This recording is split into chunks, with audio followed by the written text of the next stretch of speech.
Welcome to doctor மைக்லீஸ் music therapy channel.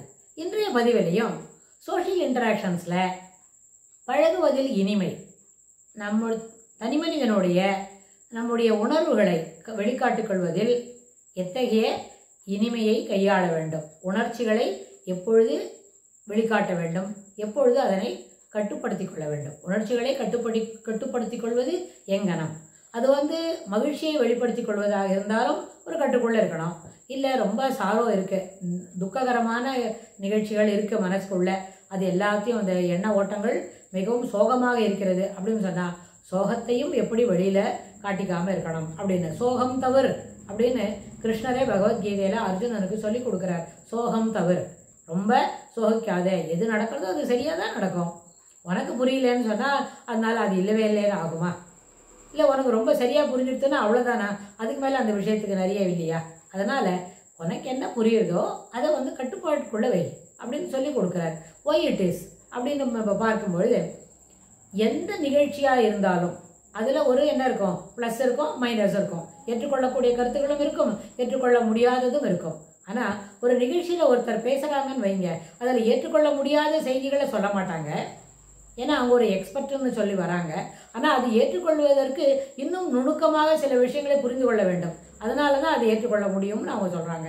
சாதாரண ஒரு லேமனோட கான்செப்டில் ஒரு உதாரணத்துக்கு சொல்லணும்னு வைங்களேன், ஒரு 4ஆம் வகுப்பு படிக்கிற ஒரு குழந்தைகிட்ட சில கணக்கெல்லாம் நம்ம சொல்லிக் கொடுப்போம். அதாவது அடிஷன், சப்ட்ராக்ஷன், மல்டிப்ளிகேஷன், டிவிஷன், இல்லைனாக்க adding and going for the multiplication. 4-5 வரிசையாக அந்த குறிகளை போட்டு முதல்ல கூட்டணுமா, அப்புறம் வகுக்கணுமா, இல்லை பெருக்கணுமா. First you should add, then go for multiplication, after that you go for டிவிஷனா, இல்லை முதல்ல மைனஸ் பண்ணிடணுமா அப்படின்னு சொன்னால் தெர் இஸ் அ ப்ரொசீஜர். அதுக்கு ஒரு சின்ன டிப் இருக்குது, அதை நம்ம சொல்லிக் கொடுக்குறோன்னு வைங்களேன். அது அந்த பிள்ளைங்க அதை தெரிஞ்சுக்கும்.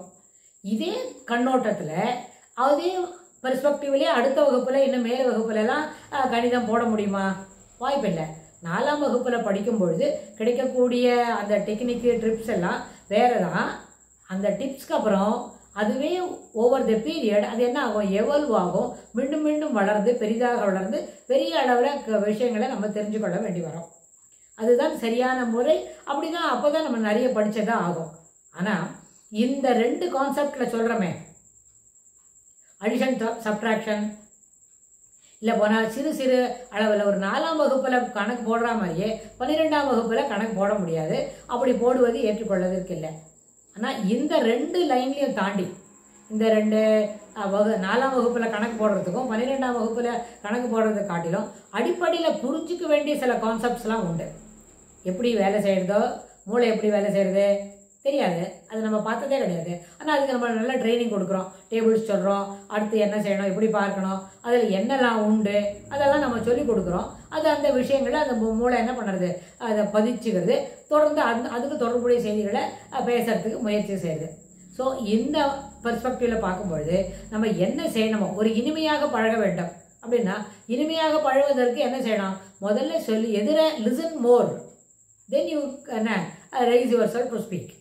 முதல்ல நிறைய சொல்லக்கூடிய செய்திகள் அனைத்தையும் காது கொடுத்து கேட்ட பிறகு தான் நம்மளால் என்ன பண்ண முடியும், அவங்க என்ன சொல்கிறாங்கன்னு தெரிஞ்சுட்டு அதுக்கு தொடர்புடைய செய்திகளை, அதற்கு ரிலேட்டடாக இருக்கிற சில செய்திகளை நம்மளால் பேச முடியும்.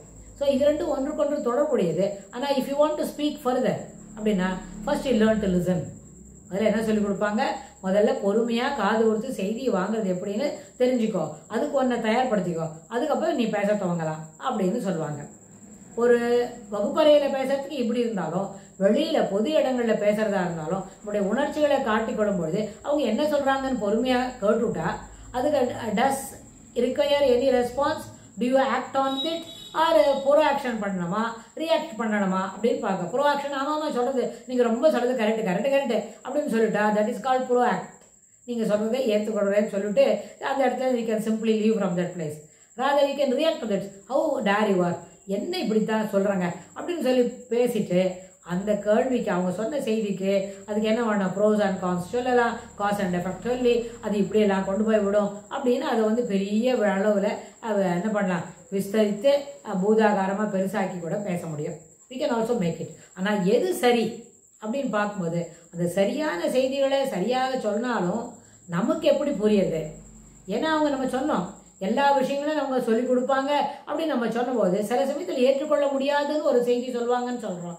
இல்லை, எல்லா செய்திகளும் ஏற்றுக்கொள்ளக்கூடியது தான். ஆனால் நமக்கு அதை புரிஞ்சிக்க முடியல. The individual who raises his hand, the individual who comes for the arguments அப்படின்னா அவங்களுக்கு அந்த ஒரு பர்டிகுலர் மனிதனுக்கு அது எப்படி மேலே எடுத்துக்கொண்டு செல்வது, எப்படி எல்லாமே எளிதாக இருக்கும்ன்றது அவரால் புரிஞ்சிக்க முடியலே தவிர அடிப்படையில் அது என்ன பண்ண முடியும், எளிமையானது தான் புரிஞ்சு கொள்ள முடியும். எப்படி இதை ஜஸ்டிஃபை பண்ணுவாங்கன்னு கேட்டால், ஆராய்ச்சி கட்டுரைகள் எழுதும்பொழுது அந்த கட்டுரைகளில் சில கருத்துக்களை நிச்சயமாக சொல்லி ஆகணும். அந்த ஆராய்ச்சியிலேருந்து எடுக்கப்பட்ட ஒரு முடிவுகள், ஆராய்ச்சியின் மூலம் மேலும் மேலும் கிடைக்கக்கூடிய முடிவுகள், அதில் இருக்கிற வாய்ப்புகள், அதை பற்றி ஒரு 2-3 சென்டென்ஸ் நிச்சயமாக சொல்லி ஆகணும்னு சொன்னால் அது சாதாரணமாக மேலெழுந்த வாரியாக அந்த ஆராய்ச்சி கட்டுரையை படிக்கிறவங்களுக்கு அது எடுத்துக்க மாட்டாங்க, அது புரியாது. இல்லாட்டி போல தப்பாக சொல்கிறாங்க, என்ன இப்படி ஒரு என்ன தெரியுமா லூசிடாக இருக்குது, இன்னும் கூட அவங்க கலோக்கையில் சொல்லணும்னு சொன்னால் ரொம்ப குழப்பமாக இருக்குது இந்த இடம் அப்படி சொல்லிடுவாங்க. ஆனால் why it is, how you can able to write this அப்படின்னு அந்த ஆராய்ச்சி கட்டுரை எழுதினவங்களே கேட்டாங்க. அந்த எழுதினவங்க அந்த லேடியாக இருந்தாலும் மேலாக இருந்தாலும் ஃபீமேலாக இருந்தாலும் அவங்க சொல்லுவாங்க, they will justify why it has been like, எதுக்கு இது போல எழுதியிருக்கிறாங்க, what are all the reasons to put forth these words together and make the things, அதுக்கு என்ன ஜஸ்டிஃபிகேஷன் அவங்க சொல்லுவாங்க. அப்படி அவங்க சொன்ன பொழுது நம்மளுக்கு புரிஞ்சிருதுன்னு வைங்க, அப்போது எந்த விஷயமுமே கடினமானது இல்லை. சில நேரத்தில் சிலது உடனே ஆரம்பித்த உடனே முடிஞ்சிடும். சில விஷயங்கள் என்ன தெரியும், மேற்கொண்டு சில மணி நேரங்களோ மணித்துளிகள் எடுத்துட்டா பெரிய விஷயம் இல்லை.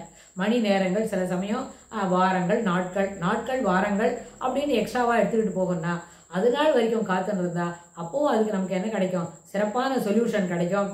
தெர்பை அது கடினமானது என்கின்ற அந்த பிராக்கெட்லேருந்து எளிமையானது என்ற ஒரு கட்டத்துக்குள்ளே அது வந்துடும். அப்போ கடினமானது என்பது கூட டைமிங், அது that is also a temporary over the period within the 2 to 3 weeks. அந்த கடுமையானதும் எளிமையானது என்கின்ற ஒரு கட்டத்துக்குள்ள அந்த ஒரு பிராக்கெட்ஸ்குள்ளே வந்துட்டுன்னு வைங்க, அப்போ கடினமானது என்பது இல்லவே இல்லை. அதற்கு நேரம் பிடிக்கும், அந்த விஷயங்களை புரிந்து கொள்வதற்கு நேரம் பிடிக்கும் அப்படின்னு தான் நம்ம எடுத்துக்கொள்ள முடியும். ஸோ அதனால் எந்த விஷயங்களை நம்ம எப்படி புரிஞ்சுக்கிறோமோ அதற்கேற்ப விடைகளும் இறுதி முடிவும் கிடைக்கும் அப்படின்னு சொல்லி இந்த பதிவை நம்ம நிறைவு செய்யலாம். இதுக்கு தொடர்புடைய செய்திகளை வரப்போகிற பகுதிகளில் பார்க்கலாம். தேங்க்ஸ் ஃபார் வாட்சிங்.